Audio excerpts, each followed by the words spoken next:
The other thing I like to say is just say, what can I do? What do you need? How can I help? Yes. And join the team. Because the other piece of this is, I don't know very many people that have unlimited bandwidth to do the thing and save the world and show up as the hero, right?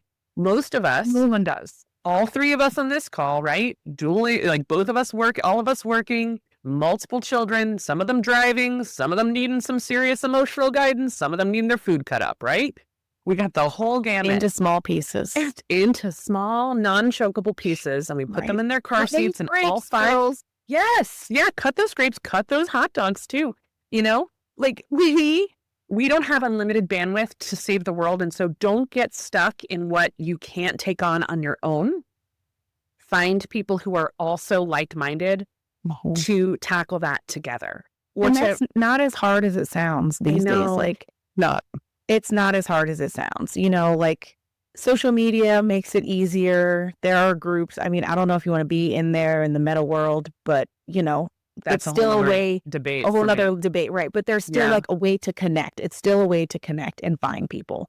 There are community centers. Like in your community, there are centers that are called community centers that can serve as the center for the community, the place where people come together. Was it called a community? I can't remember. It's a center for a community, so it's a right. It's like places like libraries can be meeting places and connection places where it's like, I want to make sure that people are able to have access to the books and the literature and the complete history of our country and not just some perspective that is one-sided.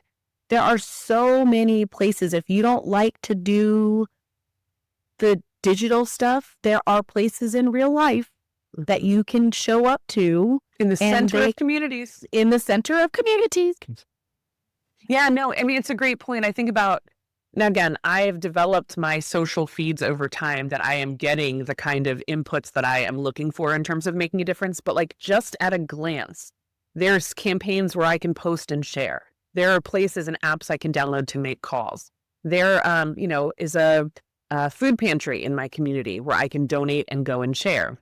I can work at the clothes closet and sort clothes that'll be purchased and all the proceeds go to their programming, all of those things, right? So take a survey, if you will. First of all, I think really trust yourself. What is it that moves you, right? With all of the overwhelm, with all of the scattershot that's been sent into our lives, what is the thing that pricks your heart? What is that thing? Because maybe the Elon Musk Social Security thing isn't like, you're like, yeah, that sounds really scary and weird, but like, I don't get excited about that. But if it's the thought of immigrant families or ICE coming to a school and ripping a child away from a teacher, then guess what? That's what you focus on. I think those things are given to us from higher power. I think that is such an important intuition to follow. And then, so start there. And I want you to notice, if you're listening, what are you the most angry about?